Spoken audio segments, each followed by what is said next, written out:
Hey guys, Eckartslaughter here with another fun top 5 video, and today we're looking at the top 5 space-based creatures within Star Wars Legends. And what I mean by space-based is that it spends at least most of its time in space and can do so without the aid of any sort of mechanical contraption. As you guys know, I love the weird stuff within Star Wars Legends, and I'm just going to say right now that this video was a ton of fun to make because many of these creatures are truly, truly bizarre.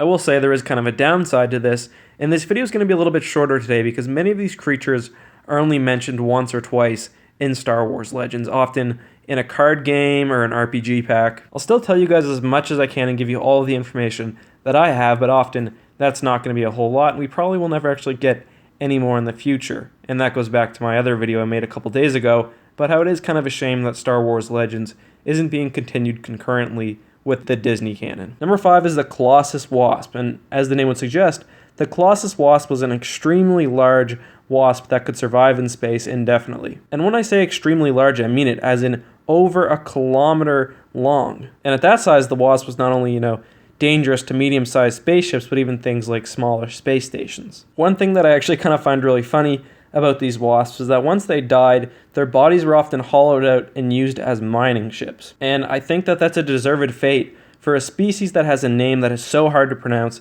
for anyone with a lisp. Number 4 is the Dween-Uogin, or the Dween-Uogwin, or the something, I don't know. I'm just going to call them space dragons because that's essentially what they are.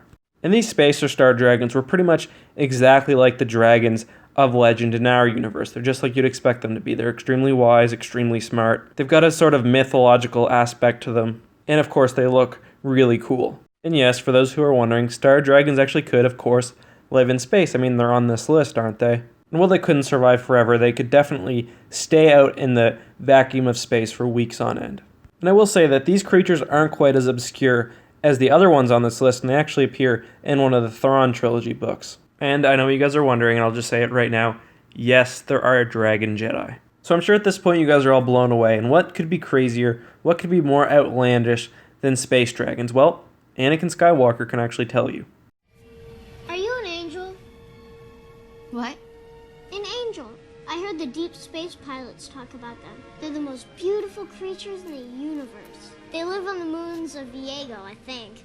And as those of you who had watched the Clone Wars would know, Anakin's stories of angels aren't exaggerations and they aren't just legend. Angels do exist, and although they do kind of take some different forms within Star Wars Legends, there is one that I like the most. And that's the version of the angels that are made out of pure energy, almost like some sort of cosmic force, and no Star Wars pun intended, who would fly through space, guide ships along, interact with travelers, but not really have any sort of other function or society. Almost like what we would consider angels to be like in the real world. I don't know if you guys have ever seen the movie Titan A.E. It's kind of obscure, at least compared to the Star Wars, but in it there are these creatures called wake angels. And they kind of just live in space, fly around, and are supposed to be good luck for travelers. I like to think of the Star Wars angels being a lot like that.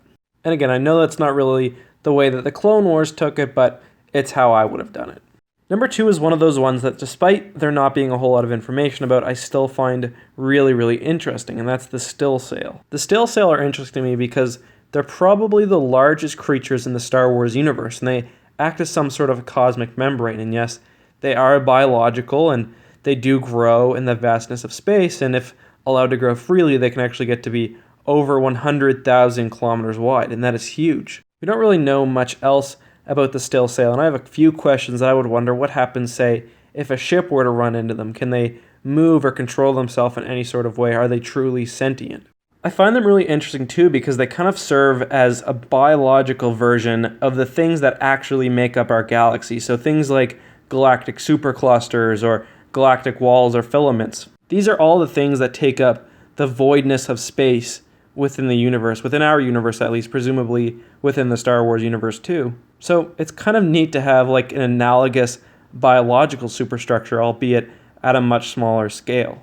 So number 1 is the Starweird, and I'm just going to say there has never been a more apt name for a creature within the Star Wars universe than the Starweird, because these things are truly bizarre. Starweirds lived only in space and appeared as a very ghastly, very ghoulish humanoid. They looked very deprived. They were very long but very skinny. They almost looked more like a skeleton than an actual living thing. They also had a very creepy white hair, which would looked like it was flowing in the wind despite the fact that they were in space where there's obviously usually not any wind. What these things are, I really don't know. They're almost like some sort of force ghost because they can actually use the force. They can use force grip, force lightning, a few other dark side moves, and they can seemingly travel through solid objects. Starweirds hated Jedi for some reason, and they hated force users in general.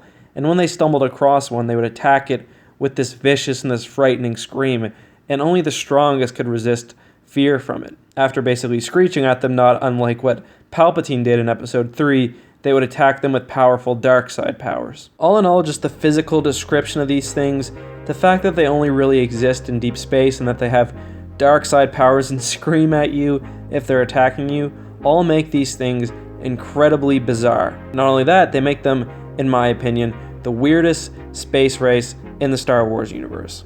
Anyways guys, I really hope you enjoyed this video of the top 5. Just a second ago I think I said space race, but really the top 5 space-born or, predominantly living in space creatures. I also just want to give a special shout out to some of my favorite creatures that didn't quite make the list, and those are the space whales. And there's actually at least 2 versions of them within Star Wars. One coming in canon, and that's the Purrgil, who were in Star Wars Rebels. And then there's also some sort of space whale in Legends, and we just see it for a minute, so we don't really get a whole lot of information about them. Anyways guys, thank you so much for watching. Down in the comments, let me know if I missed anything, let me know which creature was your favorite, and also, let me know if you've seen Titan AE, because when I was a kid, that was one of my favorite movies, other than, of course, Return of the Jedi. Anyways guys, thank you once again. May the Force be with you.